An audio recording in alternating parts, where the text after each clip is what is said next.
وَأَمَّا الْأُسْتَاذ، یہ اما الاستاذ کتاب کی عبارت نہیں ہے، یہ میں وضاحتاً آپ کو بیان کر رہا ہوں کہ یہاں سے نیچے استاذ کے بارے میں بیان کرنا شروع کریں گے۔ البتہ کتاب کی عبارت بھی یہاں پر موجود ہے، معذرت چاہتا ہوں۔ وَأَمَّا الْأُسْتَاذ فَيَنبَغِي أَن يَخْتَارَ الْأَعْلَمَ وَالْأَوْرَعَ وَالْأَسَنَّ، یعنی آپ جب استاد کا انتخاب کر رہے ہیں تو آپ کے لیے سزاوار ہے کہ آپ اعلم استاد کا انتخاب کریں، یعنی کسی بھی علم میں جب آپ استاد کو انتخاب کرنا چاہتے ہیں تو اس علم میں ماہر ترین استاد کا اور اعلم ترین استاد کا انتخاب کرنا یہ آپ کا وظیفہ ہے۔ لہٰذا آپ دیکھ لیں، اگر آپ ادبیات پڑھنا چاہ رہے ہیں تو ادبیات میں جو عالم ہے، جو سب سے زیادہ ادبیات میں مہارت رکھتا ہے، باقاعدہ ادیب ہے، اس شخص کی خدمت میں آپ زانو تلمذ طے کریں، اس سے سیکھیں اور اسی سے سیکھنا آپ کی ذمہ داری ہے۔ لہٰذا پہلا مرحلے میں آپ عالم کے اوپر جائیں، لیکن اگر دو افراد عالمیت میں آپس میں مساوی ہیں تو والاورع، جو ان میں زیادہ باتقویٰ ہے، اس کا انتخاب کرنا آپ کے لیے ضروری ہے۔ یہ فقہی مسائل میں، توضیح المسائل میں بھی عالم کی بحث میں آپ اسی طرح سے ہی بحث کو آگے ادامہ دیتے ہیں کہ پہلے مرحلے میں عالم ہے، عالم میں اگر آپ دو افراد کے درمیان مردد ہو گئے کہ میں اس شخص کے پاس جاؤں یا اس شخص کے پاس جاؤں، تو وہاں پر باتقویٰ شخص کی طرف رجوع کرنا چاہیے، یعنی جو مسائل علمی کو بیان کرنے میں تواضع اور تقوی کا مظاہرہ کرے اور با ادب ہو۔ تیسرے مرحلے میں فرما رہے ہیں کہ والاسن، یعنی آپ اگر دو آدمیوں کو دیکھ رہے ہیں کہ دونوں علم میں مساوی ہیں، تقوی میں بھی مساوی ہیں، تو مرحوم خواجہ فرما رہے ہیں کہ جو اس میں زیادہ مسن ہے وہ زیادہ باتجربے کار ہے، یعنی جس کی عمر زیادہ ہے، اس نے 4 دن اس دنیا میں زیادہ تجربات کسب کیے ہیں، لہٰذا ایسی صورتحال میں ہمیں مسن استاد کی طرف جانا چاہیے اور اس کا انتخاب کرنا چاہیے تحصیل علم کے میدان میں۔ یہ بحث کمپلیٹ کرنے کے بعد پھر مرحوم خواجہ نصیر الدین توسی رحمۃ اللہ علیہ بیان کر رہے ہیں وَيَنبَغِي أَن يُشَاوَرَ فِي طَلَبِ الْعِلْمِ، یعنی سزاوار ہے کہ وہ علم کے آغاز میں باقاعدہ مشورت لے اور مشاورہ کرے، یعنی باقاعدہ اہل خبرہ افراد سے، ماہر افراد سے معلوم کرے، دریافت کرے کہ میں ادبیات کی کتاب پڑھنا چاہتا ہوں، علم نحو ہے، علم صرف ہے، علم منطق ہے،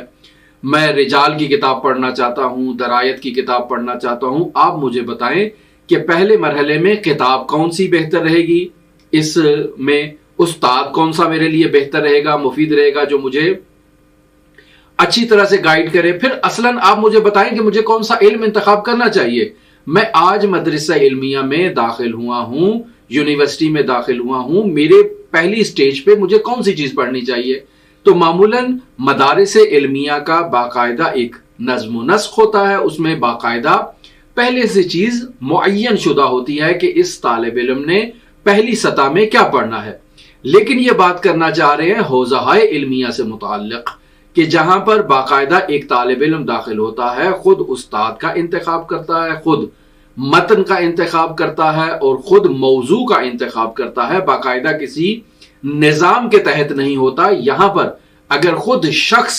تحصیل علم کرنا چاہ رہا ہے تو وہ مشاورہ لے، پہلے مشورت کرے ان افراد سے کہ جو پہلے سے حوزہ علمیہ میں آ چکے ہیں،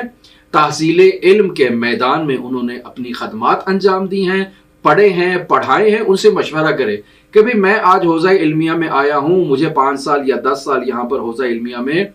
وقت دینا ہے، میری اتنی مصروفیات ہیں، میں اس کے بعد اپنے وطن واپس جانا چاہتا ہوں، تو آپ مجھے بتائیں کہ مجھے کس طرف سے شروع کرنا چاہیے اور کس موضوع کا انتخاب کرنا چاہیے۔ یہ مشاورہ بہت ہی ضروری ہے، جس کی طرف مرحوم خواجہ نصیر الدین توسی رحمۃ اللہ علیہ اشارہ فرما رہے ہیں۔ وَيَنبَغِي یعنی ضروری ہے، سزاوار ہے ایک طالب علم کے لیے أَن يُشَاوَرَ فِي طَلَبِ الْعِلْمِ، یعنی وہ طلب علم کے لیے کیا کرے، مشورہ کرے، یعنی وضاحت دے رہے ہیں، اے تفسیریہ ہے، یہاں وضاحت دے رہے ہیں کہ ہماری مراد أَن يُشَاوَرَ فِي طَلَبِ الْعِلْمِ، یہاں پر ہماری اس سے مراد کیا ہے؟ مراد بیان کرنا چاہتے ہیں اے علم، یعنی ایسا علم یراد فی المشی، یعنی ایسا علم جس علم کے لیے وہ مشی کرنا چاہتا ہے الی تحصیل ہی، یعنی اس علم کی تحصیل کے لیے یہ طالب علم جدوجہد کرنا چاہتا ہے، کوشش کرنا چاہتا ہے، مشی کرنا چاہتا ہے، تو اس کو اسی مشی کے آغاز سے پہلے مشاورہ لینا چاہیے کہ میں جو حوزہ علمیہ میں آیا ہوں تو کس طرف جاؤں تاکہ میں بھٹک نہ جاؤں، تاکہ میں درست سمت کا تعین کر لوں اور بعد میں مجھے مشکلات کا سامنا نہ کرنا پڑے۔ اس مرحلے سے گزرنے کے بعد مرحوم خواجہ نصیر الدین طوسی رحمۃ اللہ علیہ فرما رہے ہیں فَإِذَا دَخَلَ الْمُتَعَلِّمُ إِلَى بَلَدٍ، یعنی جب ایک طالب علم، ایک متعلم کسی شہر میں داخل ہوتا ہے وَيُرِيدُ، اور اس متعلم کا ارادہ ہے ان یتعلم فیہ، کہ وہ اس شہر میں بیٹھ کے باقاعدہ تحصیل علم کرے۔ پس میں جو قم میں جا رہا ہوں اور میری نیت یہ ہے کہ میں حوزہ علمیہ قم میں جا کر تحصیل علم کروں گا، میں مشہد میں آیا ہوں اور میرا ارادہ یہاں ورود سے کیا ہے کہ میں نے حوزہ علمیہ مشہد مقدس میں تحصیل علم کرنا ہے۔ میں نجف اشرف جا رہا ہوں اور میرا قصد زیارت کے ساتھ ساتھ وہاں تحصیل علم ہے، تو اس کے متعلق مرحوم خواجہ کیا فرما رہے ہیں فَإِذَا دَخَلَ الْمُتَعَلِّمُ إِلَى بَلَدٍ، جب متعلم کسی شہر میں داخل ہوتا ہے وَيُرِيدُ، اور اس متعلم کا ارادہ ہے ان یتعلم فیہ، کہ اس گاؤں میں، اس شہر میں، اس علاقے میں، اس قصبے میں تحصیل علم کرے، تو پھر کیا کرے فَلْيَكُنْ أَنْ لَا يُعَجِّلْ فی اختلاف مع العلماء، تو اس کو ایسا نہیں کرنا چاہیے کہ یہ تعجیل کرے علماء سے اختلاف میں۔ یہاں اختلاف سے کیا مطلب ہے؟ میں نے بعض مترجمین کی طرف مشاہدہ کیا ہے کہ انہوں نے اختلاف سے مراد اختلاف ہی ترجمہ کیا ہے، یعنی آپس میں جو اختلاف ہوتا ہے، نزاع، یعنی اختلاف بمعنی نزاع، نزاع کے معنی میں اس کو ترجمہ کیا ہے کہ نزاع نہیں کرے، یعنی جھگڑا نہیں کرے، یعنی یہ جو شہر کے اندر داخل ہوا ہے اور وہاں پر پہلے سے جو علماء موجود ہیں، تو اس طالب علم کو ایسا نہیں کرنا چاہیے کہ وہ جائے اور پہلے سے جو افراد موجود ہیں ان سے جھگڑا شروع کر دے، ان سے لڑنا شروع کر دے۔ ایک یہ ترجمہ کیا ہے۔ ایک نزاع کا ترجمہ یا اختلاف کا ترجمہ رفت و آمد ہے، یعنی یہ جب شہر کے اندر داخل ہوتا ہے تو اسے وہاں کے علماء سے ملاقات میں تعجیل نہیں کرنی چاہیے، یعنی زیادہ رفت و آمد نہیں کرنی چاہیے کہ فلاں طالب علم سے بھی مل لوں، فلاں سے بھی مل لوں۔ معمولاً ایک روش ایسی ہوتی ہے طلاب علوم دینی کی کہ جب وہ حوزہ علمیہ میں آتے ہیں تو وہ ہر طالب علم سے جا کر ملتے ہیں کہ یہ کون ہے، کون سے شہر سے آیا ہے، کتنے سال سے یہاں پر مقیم ہے، کیا پڑھ رہا ہے، کیا نہیں پڑھ رہا ہے، اس سے ملے پھر اس کے پاس چلے گئے، اس سے ملے اس کے پاس چلے گئے۔ یہ دو الگ مطلب ہیں کہ جن کی طرف اس اختلاف سے اشارہ کیا جا سکتا ہے۔ میں دونوں کو آپ کی خدمت میں بیان کرتا ہوں۔ دیکھیں، اگر اختلاف کو اسی نزاع کے معنی میں لیا جائے تو نزاع کا مطلب یہ ہے کہ میں پاکستان سے آیا ہوں، نجف میں، قم میں، مشہد میں، تو آ کر یہاں پر ظاہر ہے میں اپنے مدرسے کے طلاب سے، یعنی پاکستان میں اگر میرا کسی مدرسے سے تعلق رہا یا ہندوستان میں، تو میں اس مدرسے سے وابستہ علماء کو تلاش کروں گا اور ان سے جا کر ملاقات کروں گا۔ ان سے ملاقات کروں گا تو ظاہری بات ہے وہ پہلے سے 2 سال 3 سال 4 سال 10 سال سے وہاں پر مقیم ہے، ان کا وہاں پر معاشرے کے ساتھ ایک نشست و برخاست ہے، اٹھنا بیٹھنا ہے، اور ظاہری بات ہے اٹھنا بیٹھنا ہے تو ان کا کسی کے ساتھ کوئی نہ کوئی جو ہے وہ تعلق ہوگا، تعلق مثبت یا تعلق منفی۔ میرا ان کے ساتھ اٹھنا بیٹھنا، نشست و برخاست کرنا باعث بنے گا کہ وہ ان کا اختلاف میرے اختلاف میں سرایت کر جائے۔ میں ایک مثال دیتا ہوں، مثال اس کی ملموس قسم کی بن سکتی ہے، اور وہ یہ ہے کہ میں پاکستان سے آیا ہوں، میرا تعلق لاہور سے ہے، تو میں یہاں آ کر لاہور کے طلاب کو تلاش کروں گا۔ لاہور کے طلاب میں دیکھوں گا کہ بھی فلانا بھی ہے اور فلانا بھی ہے، ایک جو ہے نا وہ فلاں تنظیم سے وابستہ ہے، دوسرا فلاں تنظیم سے وابستہ ہے، یہ میرے گاؤں کا ہے، تو میں اس سے ملوں گا تو یقینی بات ہے وہ دوسرا شخص جو دوسری تنظیم سے وابستہ ہے وہ یہ سمجھے گا کہ یہ میرے مد مقابل 1-2 افراد کا ایک جتھا بن گیا ہے اور ایک گروپ بن گیا ہے، لہٰذا نتیجہ یہ نکلے گا کہ ان کی آپسی تنظیمی جو چپکلش ہے، میں ایک طالب علم جو تازہ اس حوزے میں وارد ہوا ہوں، ان کی وہ آپسی نزاع اور چپکلش جو ہے وہ میرے اندر بھی سرایت کر، میں بھی ایک دھڑے کا حصہ بن جاؤں گا جاتے ہی۔ لہٰذا یہ ایک طالب علم کے لیے مناسب نہیں ہے۔ معمولاً ہم ایسے ہی دیکھتے ہیں کہ طالب علم حوزہ علمیہ میں آتے ہیں، آتے ہی ان کے جلسے، جلوس، مذاکرے، میٹنگز اور یہ چیزیں شروع ہو جاتی ہیں۔ بھائی آپ یہاں پڑھنے کے لیے آئے ہیں، آپ کو چاہیے کہ آپ تحصیل علم کریں۔ آپ کا کیا کام ہے یہاں پر میٹنگوں سے اور جھگڑوں سے اور لڑائیوں سے اور تنظیموں سے؟ آپ یہاں تنظیم بازی کرنے آئے ہیں یا تعلیم حاصل کرنے کے لیے آئے ہیں؟ لیکن عام طور پر کیا ہوتا ہے کہ اسی رو میں بہہ جاتے ہیں، اور اگر آپ ان کو سمجھائیں کہ بھئی یہ دھڑے بندی جو ہے اس طرح سے درست نہیں ہے، تو پھر وہ آپ کی مذمت کرنا شروع کر دیتے ہیں کہ نہیں ہم تو دین کی خدمت کر رہے ہیں۔ بھئی اگر آپ دین کی خدمت کر رہے ہیں تو نزاع کیسا ہے؟ 1,24,000 انبیاء خداوند متعال نے بھیجے، جب ان میں نزاع نہیں ہے تو آپ جو دین کے نام پر بننے والی 3 تنظیمیں ہیں، 4 تنظیمیں ہیں، تو آپ میں نزاع کس بات کا ہے؟ یہ نزاع یقینی بات ہے، اس کا منبع جو ہے وہ نفسانی خواہشات اور حب نفس ہیں، وگرنہ 10 تنظیمیں بھی اگر معاشرے کے اندر بن جائیں تو اس میں کسی قسم کا نزاع نہیں ہونا چاہیے۔ اہداف مختلف ہیں اور انہی اہداف کے حصول کی خاطر ہر تنظیم جدوجہد کرے گی اور کمال تک پہنچنے کے لیے کوشش کرے گی اپنے اہداف کے پیش نظر۔ نزاع آتا ہے تو نزاع کا مقصد اور بنیادی وجہ حب نفس، حب جاہ، حب مقام اور اس قسم کی برائیاں ہوتی ہیں۔ آپ طالب علم جو تازہ حوزہ علمیہ میں وارد ہوئے ہیں، آپ ان جاہ پرست مولویوں کے اندر اگر آ کر پھنس جائیں گے یا یونیورسٹیوں میں ان جاہ طلب تنظیموں کے اندر آ کر اگر اپنے آپ کو گھسا لیں گے تو ان کے جھگڑے جو ہیں وہ آپ کے اندر سرایت کر جائیں گے، آپ ان کا حصہ بن جائیں گے اور ان کی خوشی اور غمی آپ کے وجود کے ساتھ ایک منسلک ہو جائے گی۔ نتیجہ کیا نکلے گا؟ نتیجہ یہ نکلے گا کہ آپ کا درس ہے تو آپ کہیں گے کہ میں درس پڑھوں گا لیکن فلاں جگہ میٹنگ ہے، میں پہلے میٹنگ اٹینڈ کر کے آ جاؤں، فلاں جگہ پہ کانفرنس ہو رہی ہے، میرا ادھر جانا بہت ضروری ہے، کانفرنس کے بعد آؤں گا تو میں ریکارڈ شدہ درس سن لوں گا۔ نہیں عزیزو، یہ نہایت ضرر آور ہے ایک طالب علم کے لیے۔ ہاں اگر تنظیمیں اور یہ حزبیں اور یہ گروہ خداوند متعال تک پہنچنے کا ایک ذریعہ ہے تو پہلی بات ان میں اختلاف نہیں ہے، دوسری بات ان میں شرکت کرنا بہت ضروری ہے، کیوں؟ چونکہ یہ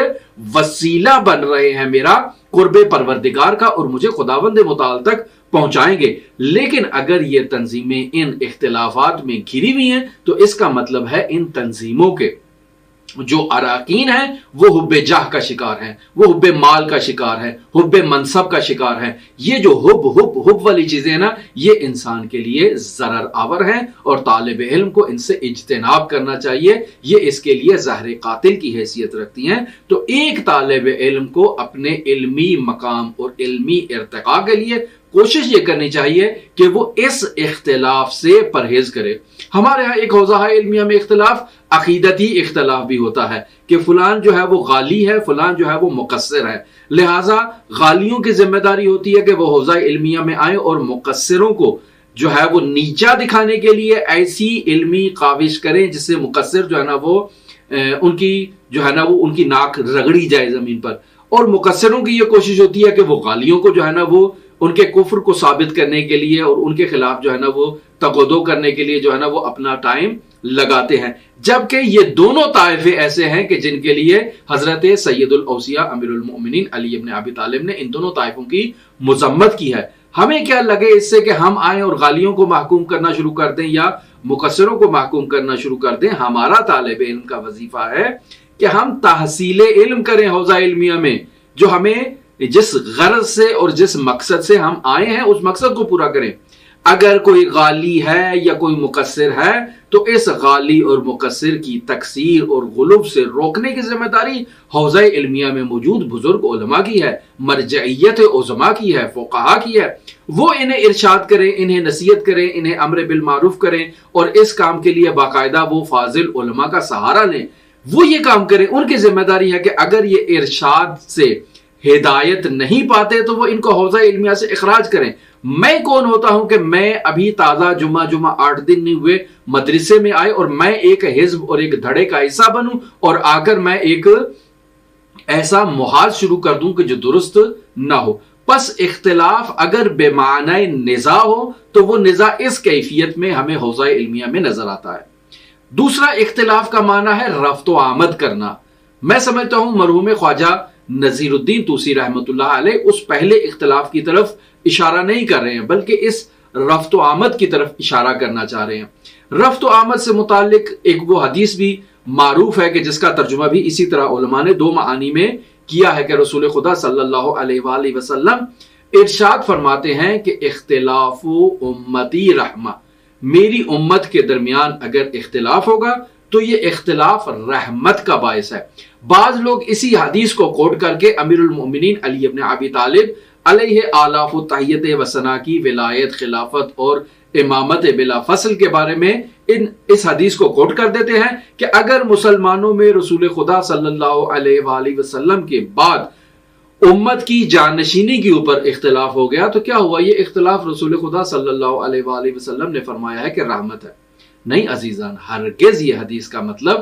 یہ نہیں ہے۔ یہاں پر بھی حدیث کا مطلب جیسے اس کتاب میں اختلاف سے مراد رفت و آمد ہے، وہاں پر بھی اختلاف سے مراد رفت و آمد ہے، یعنی اختلاف و امتی رحمہ، یعنی اگر میری امت کا آپس میں میل جول بڑھے گا، ایک دوسرے کے ہاں آمد و رفت بڑھے گی تو یقینی بات ہے ایک دوسرے کے اندرونی حالات سے باخبر ہوں گے، کون بیمار ہے، کون خوشحال ہے، کون مشکلات میں ہے، کون سی اقتصادی مشکل چل رہی ہے، کون سی سیاسی مشکل چل رہی ہے، کون سے مسائل ہیں۔ آپس میں جب ایک دوسرے کے ساتھ آمد و رفت ہوگی تو ایک دوسرے کے مسائل سے آگاہی پیدا ہوگی، نتیجہ یہ نکلے گا کہ آپس میں مل بیٹھ کے ان مسائل کو حل کرنے کے لیے کوشش کی جائے گی، اور اس کے نتیجے میں اسلام اور مسلمین کی سربلندی ہوگی اور ترقی ہوگی۔ لہٰذا ایسا اختلاف رحمت کا باعث ہے۔ لیکن اگر اختلاف کو نزاع علمی کے معنی میں لیا جائے کہ آپ کا کسی مسئلے میں علمی اختلاف ہو گیا ہے، آپ نے ایک نظر دی ہے، میں نے اس نظر کو دلیل کے ساتھ رد کیا ہے، اب آپ میری جو پیش کردہ دلائل ہیں ان کو رد کریں اور ان کو رد کرنے کے بعد پھر اپنے نظریے پر قائم ہوں۔ اگر یہ علمی نزاع لیا جائے اس اختلاف سے تو بھی یہ رحمت کا باعث ہے۔ کیوں؟ چونکہ علمی مباحثے میں ایک دوسرے کے دلائل کو نقد و بررسی کرنے سے بھی علمی ترقی اور علمی پیش رفت ہوتی ہے۔ لیکن اگر اختلاف سے مراد آپ اصول حقہ مذہب لیں کہ ان اصول حقہ مذہب کے اوپر اختلاف قائم کیا جائے اور یہ رحمت ہو تو یہ نظریہ باطل ہے۔ ایک شخص کہتا ہے کہ میں خدا کی وحدت کا قائل ہوں، ایک شخص کہتا ہے کہ نہیں، خدا ایک ہونا ضروری نہیں ہے۔ امیر المومنین علی ابن ابی طالب علیہ آلاف و تحیت و ثنا بھی توحید کا مرتبہ رکھتے ہیں اور وہ بھی خدا ہے۔ تو اب یہاں کہا جائے کہ اختلاف امتی رحمہ، وہ خداوند متعال کو وحدہ لا شریک جان رہا ہے اور یہ خداوند متعال کے ساتھ علی ابن ابی طالب کو بھی خدا جان رہا ہے۔ اب یہاں توحید میں دو مختلف نظریے آگے ہیں، لہٰذا اختلاف امتی رحمہ کا مزاج ہے، لہٰذا دونوں درست ہے۔ نہیں عزیزان، یہ باطل ہے۔ اگر امیر المؤمنین علی ابن ابی طالب علیہ آلاف و تحیت و ثنا، جن کی ولایت، جن کی وصایت، جن کی خلافت کا رسول خدا صلی اللہ علیہ وآلہ وسلم نے قرآن مجید کی آیا الیوم اکملت لکم دینکم یا ایھا الرسول بلغ ما انزل کے ذریعے سے پہنچا دیا ہے، تو اب جب خدا کا حکم پہنچ گیا ہے، میں کون ہوتا ہوں کہ خدا کے حکم کے آگے کھڑا ہو جاؤں اور کہوں کہ نہیں بھائی علی ابن ابی طالب کو نہیں ہونا چاہیے، فلاں شخص کو ہونا چاہیے۔ اب چونکہ دو نظریے ہو گئے، ایک نظریہ الہی ہے، نظریہ رسول خدا صلی اللہ علیہ وآلہ وسلم ہے، اور خدا اور رسول کے مد مقابل ایک نظریہ میرا ہے۔ تو اب چونکہ دو نظریے ہو گئے ہیں تو اختلاف امتی رحمہ کا مصداق ہے، باطل ہے، 100% باطل ہے۔ یہاں اختلاف سے مراد وہی دو معانی ہیں جنہیں میں آپ کی خدمت میں ابھی بیان کر چکا ہوں کہ علمی اختلاف پیش رفت کا باعث بنتا ہے کہ جب آپ اس میں باقاعدہ ایک دوسرے کے نظریات کو نقد و بررسی کریں اور اس سے ارتقاء علمی پیدا کریں، یہ رحمت ہے۔ وہ اختلاف نہیں ہے کہ جو حق و باطل کے درمیان ہو، وہ قطعی بات ہے کہ رحمت نہیں ہے۔ اور دوسرا اختلاف رفت و آمد ہے، جب آپ ایک دوسرے کے گھر آئیں گے، ایک دوسرے سے میل جول رکھیں گے تو ایک دوسرے کے حالات سے باخبر ہوں گے اور نتیجہ یہ نکلے گا کہ آپ ان مسائل کو حل کرنے کی کوشش کریں گے جو مسائل مسلمانوں کے درمیان ہیں۔ لہٰذا یہاں پر مرحوم خواجہ نصیر الدین طوسی رحمۃ اللہ علیہ فرما رہے ہیں فَلْيَقُنْ أَنْ لَا يُعَجِّلْ فِي الْاخْتِلَافِ مَعَ الْعُلَمَاءِ، یہ جو کسی شہر میں جا رہا ہے اسے تعجیل نہیں کرنی چاہیے علماء کے ساتھ رفت و آمد میں، یعنی یہ جائے شہر میں جائے لیکن علماء کے ساتھ رفت و آمد نہ کرے، صبر کرے، یعنی وَأَن يَصْبِرَ شَهْرَيْن، یعنی 2 مہینے تک باقاعدہ وہاں پر صبر کرے اور مشاہدہ کرے کہ میں کس شہر میں آیا ہوں اور اس شہر میں کون کون سے علماء ہیں، تحقیق کرے، جائزہ لے، رفت و آمد نہ کرے، تحقیق کرے، جائزہ کرے، اپنے مدرسے میں جائے اور واپس زیارت کے لیے جائے اور پھر بالآخر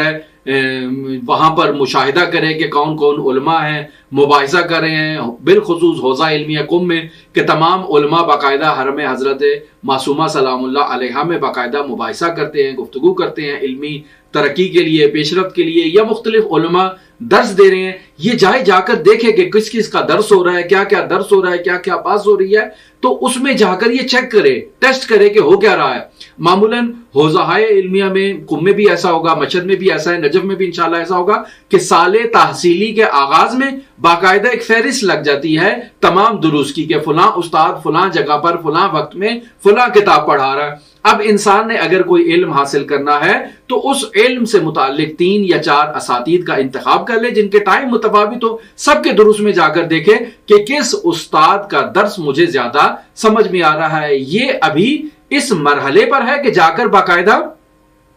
چیک کر رہا ہے، احوال نہیں لے رہا ہے، یہ زیادہ اس میں داخل نہیں ہو رہا ہے، دیکھ رہا ہے کہ کتنے درس ہو رہے ہیں اور کیا طریقہ کار ہے حوزہ علمیہ کا، یہ درواقع روش کو سمجھ رہا ہے، انتخاب نہیں کر رہا ہے۔ لہٰذا مرحوم خواجہ نصیر الدین طوسی رحمۃ اللہ علیہ فرما رہے ہیں فَلْيَقُنْ أَنْ لَا يُعَجِّلْ فِي الْاِخْتِلَافِ مَعَ الْعُلَمَاءِ، اسے ہرگز تعجیل نہیں کرنی چاہیے علماء کے ساتھ رفت و آمد میں، وَأَن يَصْبِرَ شَهْرَيْن، 2 مہینے اسے وہاں پر اس بلد میں شہر میں صبر کرنا چاہیے، حَتَّى كَانَ اخْتِيَارُهُ لِلْأُسْتَاذ، یہاں تک کہ وہ شائستہ فرد کا بے عنوان استاد انتخاب کر لے، یعنی وہ اپنا استاد ڈھونڈ لے ان 2 مہینوں کے اندر۔ اب جب اس نے اپنا استاد ڈھونڈ لیا تو کہتے ہیں وَلَمْ يُعَدِّ إِلَىٰ تَرْكِهِ وَالرُّجُوعِ إِلَى الْآخَرِ، جب اس نے 2 مہینے صبر کر کے اپنا استاد چنا ہے تو اسے یہ حق حاصل نہیں ہے کہ وہ اس استاد کو ترک کر دے اور کسی دوسرے کے پیچھے چلا جائے۔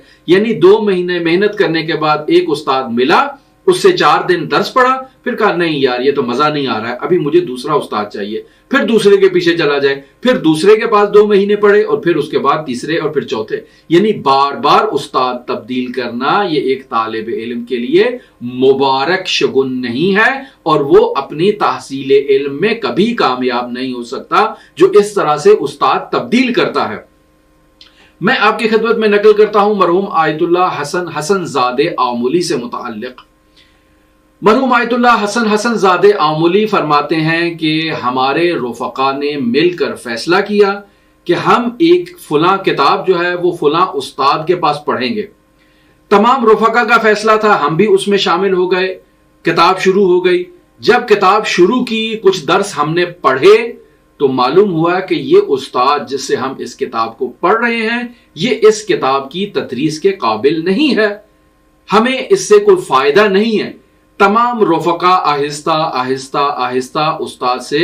نکلنے لگے، جسے ہماری زبان میں کہتے ہیں کھسکنے لگے،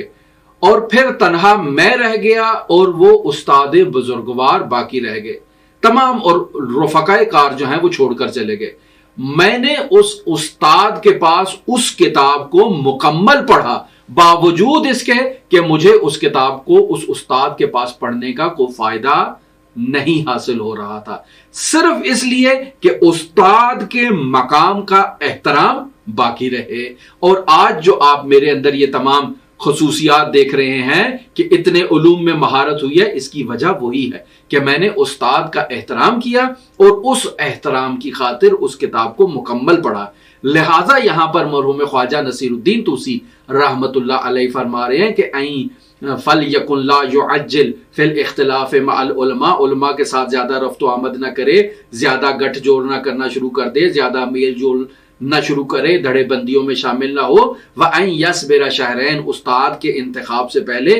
2 مہینے وہاں پر باقاعدہ صبر کرے، حَتَّى كَانَ اِخْتِيَارُهُ لِلْأُسْتَاذ، یعنی ان 2 مہینوں میں استاد کی جانچ کرے اور پھر وہ اپنے لیے استاد تلاش کر لے۔ اب جب اس نے تلاش کر لیا ہے وَلَمْ يُعَدِّ إِلَىٰ تَرْكِهِ وَالرُّجُوعُ إِلَى الْآخَرِ، اسے ترک کرنے کا اسے حق حاصل نہیں ہے کہ اب اسے چھوڑ دے اور دوسرے کے پاس چلا جائے، جیسے مرحوم استاد حسن زادہ آملی نے کیا کہ اب ہم نے استاد انتخاب کر لیا ہے تو اس کو آخر تک ہم نے لے کر جانا ہے، اس کو ترک نہیں کرنا ہے ولو ہمیں اس سے کوئی فائدہ نہیں مل رہا ہے۔ کیوں؟ چونکہ فلا یبارک لہ، چونکہ یہ اقدام اس کے لیے مبارک نہیں ہے۔ اگر وہ استاد کو ترک کر دے گا، دوسرے کی طرف چلا جائے گا تو اس سے جو ہے نا وہ اس کے اندر ایک بدشگنی آئے گی، ایک جو ہے نا وہ اس کے لیے مبارک ثابت نہیں ہوگا اور اس کی پیش رفت میں اور ترقی میں رکاوٹ کا باعث بنے گا۔ کیوں؟ چونکہ وہ استاد جس سے انہوں نے منت سماجت کر کے ٹائم لیا ہے، اگر اسے وسط مارکے میں یہ لوگ چھوڑ دیں گے تو اس کی دل آزاری ہوگی، اس کے دل سے نکلنے والی وہ ایک حسرت اور وہ ایک آہ جو اس ٹائم اس استاد کے بدن سے نکلے گی، وہی ان کی پستی کے لیے اور ان کی انحطاط کے لیے کافی ہے۔ لہٰذا ابھی یہ آئے نہیں، وارد نہیں ہوئے، کمال تک نہیں پہنچے اور استاد کی آہ انہوں نے اپنے لیے لے لیا اور نامبارکی کا باعث بنے ہیں۔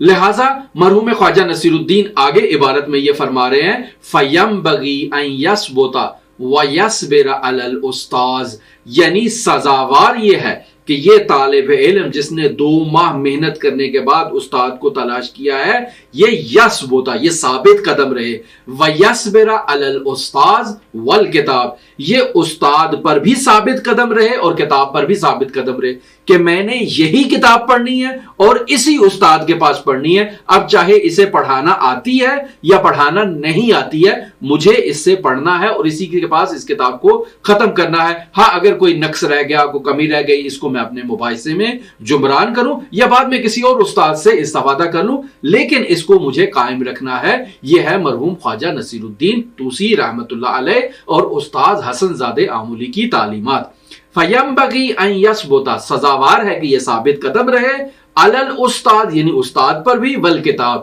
اور کتاب پر بھی، حَتَّى لَا يَتْرُكُهُ، یہاں تک کہ اس کو ترک نہ کرے، اب تر، یعنی کتاب شروع کی، ہدایہ کی شروع کی، 4 صفحے پڑھے، بس بھئی میں عالم فاضل مجتہد بن گیا ہوں، اب مجھے آگے پڑھنے کی ضرورت نہیں ہے، اب اگلی کتاب شروع کرتے ہیں۔ ہدایہ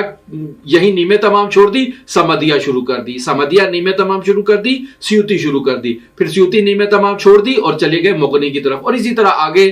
درس خارج تک، بس اب میں مجتہد بن گیا، اب مجھے پاکستان جانا چاہیے یا ہندوستان جانا چاہیے۔ یہ نیم حکیم خطرہ جان خطرہ ایمان، وہاں جا کر کیا کرے گا؟ لوگوں کو گمراہی کرے گا، اور کیا کر سکتا ہے؟ تو مرحوم خواجہ فرما رہے ہیں فَيَنبَغِي، سزاوار ہے، أَن يَثْبُتَ وَيَصْبِرَ عَلَى الْأُسْتَاذِ، کہ وہ ثابت قدم رہے اور صبر کرے استاد کے اوپر بھی اور کتاب کے اوپر بھی، حَتَّى لَا يَتْرُكُهُ، اس کو ترک نہ کرے، اب تر یعنی دم بریدہ، اس کو ناقص نہ چھوڑے،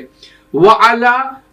فَنٍ لَا يَشْتَغِلُ بِفَنٍ، یعنی ایک فن سے دوسرے فن میں چھلانگ نہ لگائے، یعنی ایک فن جس کا اس نے آغاز کیا ہے، جب تک وہ فن کامل نہیں ہوتا، لا یشتغل بفن آخر، دوسرے فن کا انتخاب نہ کرے۔ یعنی اگر میں نحو پڑھ رہا ہوں تو اس نحو میں جب تک مجھے مہارت حاصل نہیں، مجھے فقہ کا آغاز نہیں کرنا چاہیے، مجھے فلسفے کا آغاز نہیں کرنا چاہیے۔ ایسا نہیں ہے کہ آج میں نے نحو شروع کی، 2-4 باتیں فلسفے کی سنی، مجھے فلسفہ اچھا لگا، کہا نحو کو مارو گولی، چلو فلسفہ پڑھتے ہیں، 4 دن فلسفہ پڑھا، پھر کہا یار یہ تو عرفان والی باتیں بہت اچھی ہیں، تو مجھے فلسفہ چھوڑنا چاہیے، عرفان پڑھنا چاہیے، چلا جائے علم عرفان پڑھنے کے لیے۔ اسی طرح اعتقادات میں بھی توحید کی بحث 4 دن پڑھی، چھوڑ دی، نبوت پہ آ گئے، پھر نبوت کو چھوڑا، کہا نہیں ولایت مولا علی سے بہتر تو کوئی چیز ہی نہیں ہے، چھوڑو توحید کو، چھوڑو نبوت کو، ولایت علی ابن ابی طالب پڑھتے ہیں۔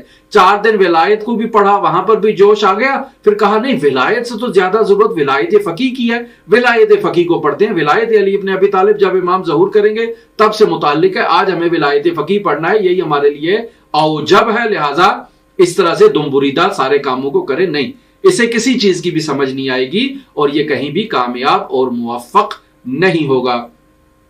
لہٰذا فرما رہے ہیں وَعَلَى وَعَلَى فَنٍ لَا يَشْتَغِلُ بِفَنٍ کہ ایک فن سے دوسرے فن تک نہ جائے، ایک فن کو مکمل کیے بغیر دوسرے فن میں مصروف نہ ہو، قبل ان یسیر ماہرا فیہ یعنی ایک فن جسے اس نے شروع کیا تھا اس میں مہارت سے پہلے دوسرے فن کو آغاز میں نہ لائے اور اس کو شروع نہ کرے۔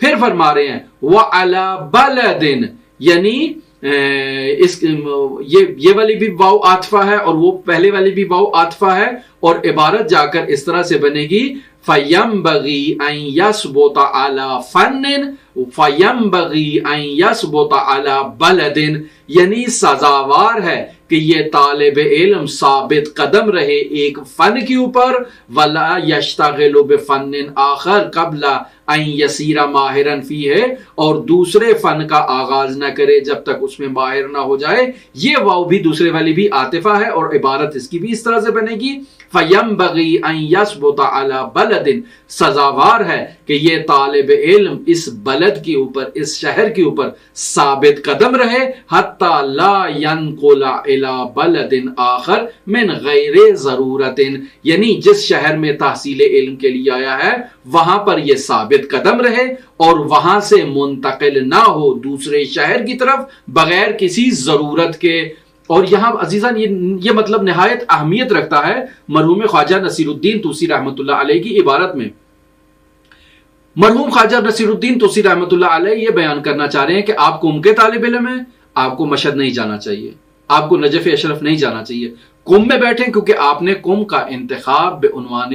بلد تحصیلی کر لیا ہے۔ اب آپ نجف نہیں جا سکتے، آپ مشہد نہیں جا سکتے، آپ اصفہان نہیں جا سکتے، آپ کو چاہیے صرف قم میں مستقر ہوں، 10 سال 20 سال 15 سال 25 سال جتنا آپ نے تحصیل کرنا ہے یہ آپ نے قم میں ہی کرنا ہے۔ یہ نہیں کہ 4 دن قم میں رہے، 5ویں دن تہران چلے گئے، 6ٹھے دن نجف چلے گئے، 7ویں دن آپ اصفہان چلے گئے اور پھر 8ویں دن آپ کہیں گے مشہد۔ یہ آپ بھاگتے بھاگتے رہیں گے، یہ طالب علم کے لیے مفید نہیں ہے، اور طالب علم کو اس طرح سے ہرگز اپنی تحصیل علم کو جاری نہیں رکھنا چاہیے۔ اس طرح سے وہ طالب علم کبھی بھی کامیابی کے مراحل طے نہیں کر سکتا ہے۔ اور بسا اوقات طالب علم کیا کرتے ہیں کہ میں زیارت کے لیے جا رہا ہوں، میری امام رضا سے بہت عقیدت ہے، بہت محبت ہے، تو میں زیارت کرنے کے لیے جا رہا ہوں، یا مشہد والے کہتے ہیں میں قوم زیارت کرنے کے لیے جا رہا ہوں۔ یہ طالب علم کے لیے زیارت جائز نہیں ہے، حتیٰ کہ فقہا نے بیان کیا ہے کہ ایک طالب علم اگر ایام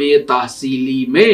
ایک شہر سے دوسرے شہر کا سفر کرتا ہے اور نیت اس کی ولو زیارت ہو تو یہ سفر اس کا درست نہیں ہے، وہ اپنی نماز کو کامل بھی پڑھے ساتھ ساتھ جہاں وہ اپنی نماز کو قصر کر رہا ہے۔ اور یہ موقع کہاں پہ آتا ہے؟ یہ ایسا آتا ہے جہاں فقہا کہتے ہیں کہ سفر معصیت ہے۔ تو آپ درسی ایام میں موجود ہیں، آپ مشہد کے طالب علم ہیں، آپ کا وظیفہ یہ ہے کہ مشہد میں تحصیل علم کریں۔ استاد کلاس میں بیٹھا ہوا ہے، مدرسہ چل رہا ہے، اور آپ کہہ رہے ہیں کہ میں حضرت معصومہ کے لیے بےتاب ہو گیا ہوں، میں جا رہا ہوں زیارت کرنے کے لیے، یہ جائز نہیں ہے۔ یا اسی طرح برعکس قم سے آپ نکل آئیں مشہد کے لیے، مشہد سے نکل جائیں اصفہان کے لیے، اصفہان سے نکل جائیں آپ نجف کے لیے۔ بھئی آپ پڑھنے کے لیے آئے ہیں یا گھومنے پھرنے کے لیے آئے ہیں؟ زیارت کے ایام میں زیارت ہونی چاہیے۔ مثلا ایام 40 ہے، انسان کو زیارت کے لیے جانا چاہیے۔ مثلا ایام ماہ مبارک رمضان ہے، انسان جا سکتا ہے۔ ایام ماہ مبارک رجب ہے، انسان جا سکتا ہے، لیکن وہ ایام مخصوص ہیں۔ انسان کا یہ وظیفہ نہیں ہے کہ وہ اس طرح سے چھلانگیں لگاتا رہے اور ایک جگہ پر ثابت قدم نہ رہے۔ یہی مطلب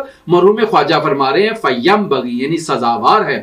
أَن يَثْبُتَ عَلَى فَنٍ وَأَن يَثْبُتَ عَلَى بَلَدٍ کہ وہ ایک فن کے اوپر ثابت قدم رہے اور ایک بلد کے اوپر ثابت قدم رہے، حتی لا ینقل یعنی نقل نہ ہو الی بلد آخر من غیر ضرورت بغیر ضرورت کے۔ ہاں اگر انسان کو کوئی کام ہے تو اس کام کے ذریعے انسان جا سکتا ہے۔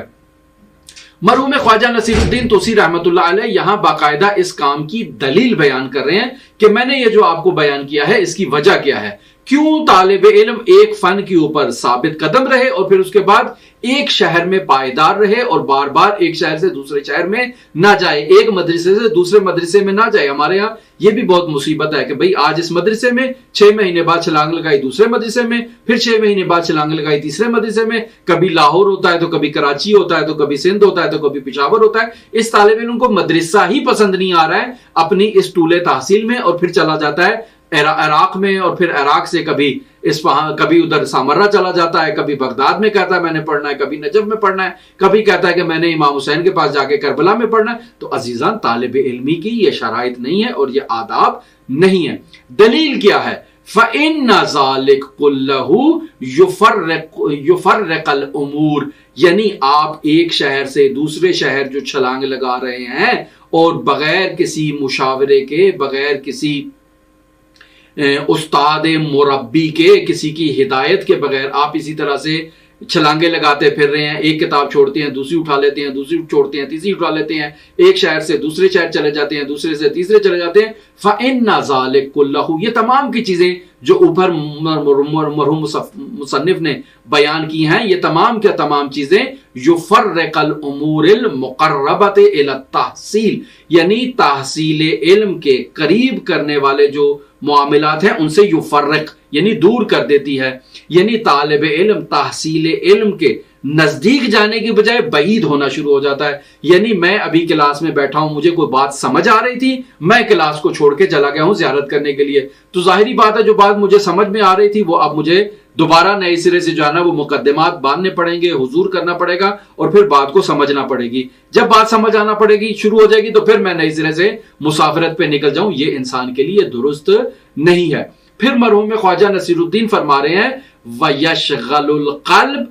وَيُضَيِّعُ الْأَوْقَاتَ، یعنی اگر انسان ایک علم سے دوسرے علم پہ اس طرح سے چھلانگ لگاتا ہے اور ایک فن پہ ثابت قدم نہیں رہتا، ایک بلد میں ثابت قدم نہیں رہتا، ایک استاذ پر ثابت قدم نہیں رہتا، تو ایسا طالب علم اس کا دل ہمیشہ مشغول رہے گا، یعنی حضور قلب نہیں رہے گا، ہمیشہ اس کے ذہن میں ایک بے چینی سی برقرار رہے گی، اور اس وجہ سے یہ طالب علم جب اس کے قلب میں حضور قلب نہیں ہوگا تو یہ تحصیلی میدان میں کامیابی حاصل نہیں کر پائے گا۔ ایک یہ اس کی وجہ ہے۔ دوسری وجہ مرحوم خواجہ نصیر الدین طوسی رحمۃ اللہ علیہ فرما رہے ہیں کہ ایک استاد سے دوسرے استاد کی طرف چھلانگ لگانا، ایک سبجیکٹ سے دوسرے سبجیکٹ میں چھلانگ لگانا، ایک شہر سے دوسرے شہر میں چھلانگ لگانا، ایک مدرسے سے دوسرے مدرسے میں چھلانگ لگانا، یہ بالاخرہ طالب علم کا وقت ضائع کرے گا، اور تحصیل علم کے لیے یہ دو چیزیں بہت بڑی رکاوٹ ہیں۔ یہ تمام کی تمام بحث جو استاد سے متعلق تھی مرحوم خواجہ نصیر الدین طوسی رحمۃ اللہ علیہ کی، ہم نے آپ کی خدمت میں بیان کی۔ انشاءاللہ کل ہم اگلے اپنے درس میں آپ کی خدمت میں مباحثی سے متعلق بیان کریں گے کہ مرحوم خواجہ نصیر الدین طوسی رحمۃ اللہ علیہ کیا بیان کرنا چاہ رہے ہیں۔ اگر آپ دلچسپی رکھتے ہوں تو اسی درس کو آگے ادامہ دیں، یہ آپ کے لیے نہایت ہی مفید ہے۔ اللہم صلی علی محمد و آل محمد وعجل فرج قائم آل محمد۔